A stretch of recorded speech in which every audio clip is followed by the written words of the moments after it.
نحمدہ و نصلی علی رسولہ الکریم۔ بسم اللہ الرحمن الرحیم۔ علم کے معنی ہے جاننا۔ مقصد یہ ہے کہ حال کا امر پہچاننا آ جائے، یعنی میرے اللہ اس وقت مجھ سے کیا چاہتے ہیں۔ علم کا مقصد یہ بھی ہے کہ ہم میں تحقیق کا جذبہ پیدا ہو جائے، ہم دین کا علم اتنا سیکھیں کہ ہر کام کو اللہ کے حکم کے اور نبی کریم صلی اللہ علیہ وسلم کی سنت اور طریقہ کے مطابق کر سکیں، حقوق اور فرائض پہچان سکیں، جائز و ناجائز اور حلال حرام کی تمیز کر سکیں۔ اللہ تعالیٰ خود فرماتے ہیں کہ وہ لوگ جو علم رکھتے ہیں اور جو علم نہیں رکھتے وہ کبھی مقام اور مرتبہ کے لحاظ سے برابر نہیں ہو سکتے۔ دین کے علم حاصل کرنے کی فضیلتیں لامحدود ہیں۔ حدیث کا مفہوم ہے کہ جو شخص دین کا علم حاصل کرنے کے لیے گھر سے نکلتا ہے، فرشتے اس کے خوشنودی کے لیے اپنے پر بچھاتے ہیں اور جنت کا راستہ اس کے لیے آسان کر دیا جاتا ہے۔ ایک حدیث میں آیا ہے کہ جس کا مفہوم یہ ہے کہ علم صرف اللہ کے لیے سیکھنا اللہ کے خوف کے حکم میں ہے، اس کی طلب اور تلاش عبادت ہے، اس کا یاد کرنا تسبیح ہے، اس کا پڑھنا صدقہ ہے، اس کی تحقیق میں بحث کرنا جہاد ہے، اس کا اہل پر خرچ کرنا قرب اللہ ہے، یہ جنت کے راستوں کا نشان ہے، یہ وحشت میں جی بہلانے والا ہے، سفر کا ساتھی اور تنہائی میں ایک محدث ہے، یہ خوشی اور رنج میں دلیل ہے، یہ دشمنوں پر تلوار ہے، اس کا مطالعہ روزوں کے برابر ہے، اس سے حلال حرام کی پہچان ہوتی ہے،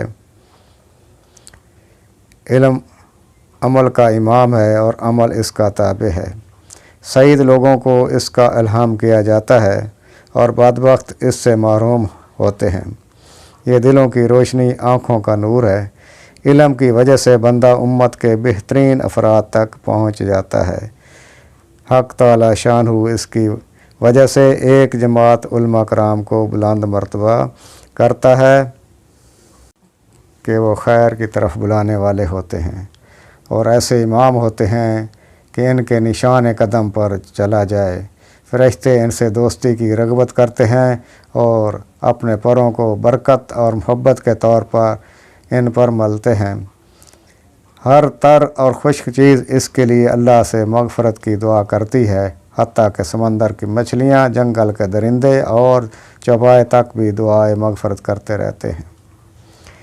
سرور کونین صلی اللہ علیہ وسلم کے ارشاد کا مفہوم ہے کہ ایک فقیہ یا عالم شیطان پر ہزاروں عابدوں سے زیادہ باری ہے۔ مطلب یہ ہے کہ جاہل آدمی کتنا ہی عابد ہو، شیطان کو اس پر قابو پا لینا آسان ہے، مگر عالم پر قبضہ کرنا نہایت ہی مشکل ہے۔ عالم کی فضیلت جاہل عابد پر ایسی ہے جیسے چاند کی ستاروں پر۔ انبیاء علیہ الصلاۃ والسلام اپنے ورثہ میں روپیہ پیسہ نہیں چھوڑا کرتے، بلکہ ان کا ورثہ تو علم ہوا کرتا ہے۔ جس نے علم حاصل کر لیا وہ بہت بڑے حصے کا مالک ہو گیا۔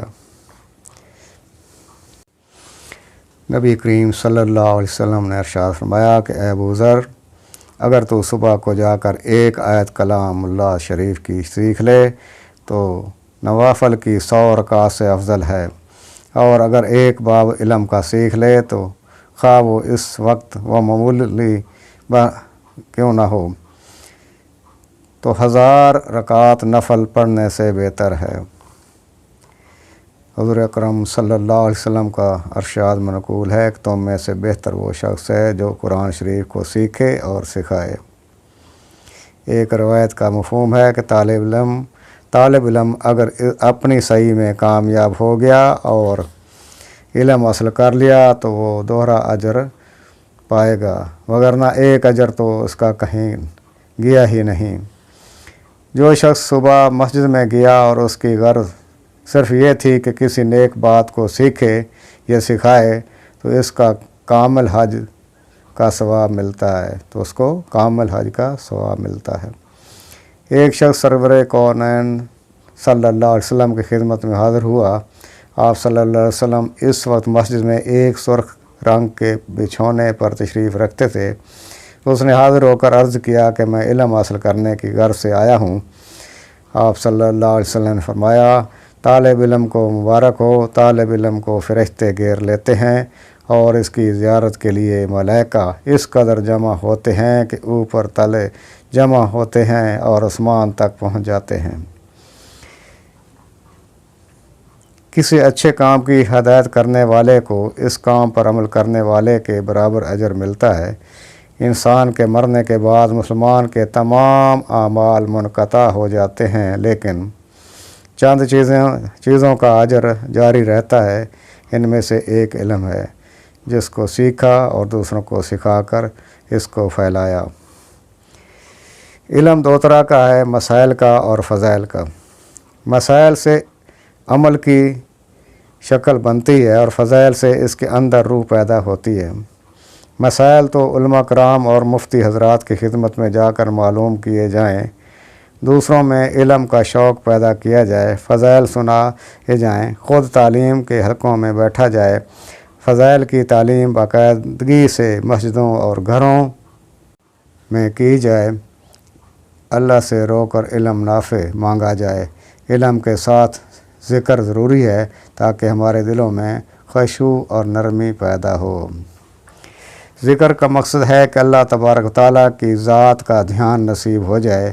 حال کا امر معلوم کر کے اللہ کے دھیان کے ساتھ اپنے آپ کو اس عمل میں لگا دینا، یہ ذکر ہے۔ قرآن مجید میں ہے کہ اللہ تعالیٰ کو کثرت سے یاد کرو تاکہ تم کامیابی پا سکو۔ دوسری جگہ ہے کہ اللہ کا ذکر کثرت سے کرو اور صبح شام اس کی تسبیح کرو۔ اللہ تعالیٰ کے ذکر کے فضائل قرآن و حدیث میں بے شمار بیان کیے گئے ہیں۔ فرمایا کہ جنت کے 8 دروازے ہیں، ان میں سے ایک ذکر کرنے والوں کے لیے ہے، ذاکرین اس میں سے مسکراتے ہوئے داخل ہوں گے۔ حضور اکرم صلی اللہ علیہ وسلم کا ارشاد ہے کہ جو شخص اللہ کا ذکر کرتا ہے اور جو نہیں کرتا، ان دونوں کی مثال زندہ اور مردہ کی سی ہے۔ ذکر کرنے والا زندہ اور ذکر نہ کرنے والا مردہ ہے۔ ذکر اللہ کی طرف رجوع پیدا کرتا ہے، جس سے پھر رفتہ رفتہ یہ نوبت آ جاتی ہے کہ ہر چیز میں حق تعالی شان ہو اس کی جائے پناہ اور بن جاتے ہیں۔ اللہ کا ذکر شیطان کو دفع کرتا ہے، اللہ کی خوشنودی اور قرب کا سبب ہے، بدن کو اور دل کو قوت بخشتا ہے، چہرہ اور دل کو منور کرتا ہے، اللہ کی مغفرت کا دروازہ کھولتا ہے، دلوں کو زنگ سے صاف کرتا ہے، لغزشوں خطاؤں کو دور کرتا ہے، سکینہ اور رحمت کے اترنے کا سبب ہے۔ ذکر کی مجلسیں فرشتوں کی مجلسیں ہیں۔ یہ ایک درخت ہے جس پر معارف کے پھل لگتے ہیں۔ ذکر شکر کی اور اللہ سے دوست کی جڑ ہے۔ ذکر سے جنت میں گھر اور محلہ تعمیر ہوتے ہیں۔ نبی کریم صلی اللہ علیہ وسلم کا ارشاد کا مفہوم ہے کہ بہت سے لوگ ایسے ہیں جو دنیا میں نرم نرم بستروں پر اللہ کا ذکر کرتے ہیں، جس کی وجہ سے حق تعالی شان ہو جنت کے اعلیٰ درجوں میں ان کو پہنچا دیتے ہیں۔ حدیث کا مفہوم ہے کہ ایک شخص کے پاس بہت سے روپے ہوں اور وہ ان کو تقسیم کر رہا ہو اور دوسرا شخص اللہ کے ذکر میں مشغول ہو تو ذکر کرنے والا افضل ہے۔ نبی کریم صلی اللہ علیہ وسلم کا ارشاد ہے کہ اللہ کے ذکر سے بڑھ کر کسی آدمی کا کوئی عمل عذاب قبر سے نجات دینے والا نہیں ہے۔ حضور نبی کریم صلی اللہ علیہ وسلم نے فرمایا، جب جنت کے باغوں سے گزرو تو خوب چرو۔ کسی نے عرض کیا، یا رسول اللہ صلی اللہ علیہ وسلم، جنت کے باغ کیا ہیں؟ ارشاد فرمایا، ذکر کے حلقے۔ حضور اکرم صلی اللہ علیہ وسلم کا پاک ارشاد ہے جس کا مفہوم یہ ہے، جو لوگ اللہ کے ذکر کرنے کے لیے جمع ہوتے ہیں اور ان کا مقصد صرف اللہ ہی کی رضا ہو تو آسمان سے ایک فرشتہ ندا کرتا ہے، اعلان کرتا ہے کہ تم لوگ بخش دیے گئے اور تمہاری برائیاں نیکیوں میں بدل دی گئیں۔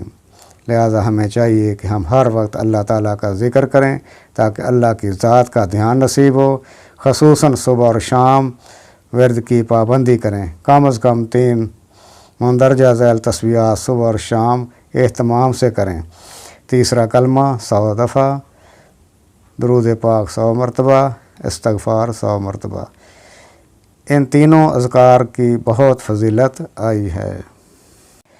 تبلیغ کے اس تیسرے نمبر یعنی علم اور ذکر کی دوسروں کو ترغیب دی جائے، ان کو فضائل سنائے جائیں، خود بھی اہتمام کریں، دعا کی قوت کو بڑھائیں اور دعا سے مسئلے حل کرائے جائیں، دعائیں مانگی جائیں کہ اے اللہ مجھے علم اور ذکر کی حقیقت نصیب فرما۔ اللہم صلی علی محمد وعلی آل محمد وبارک وسلم۔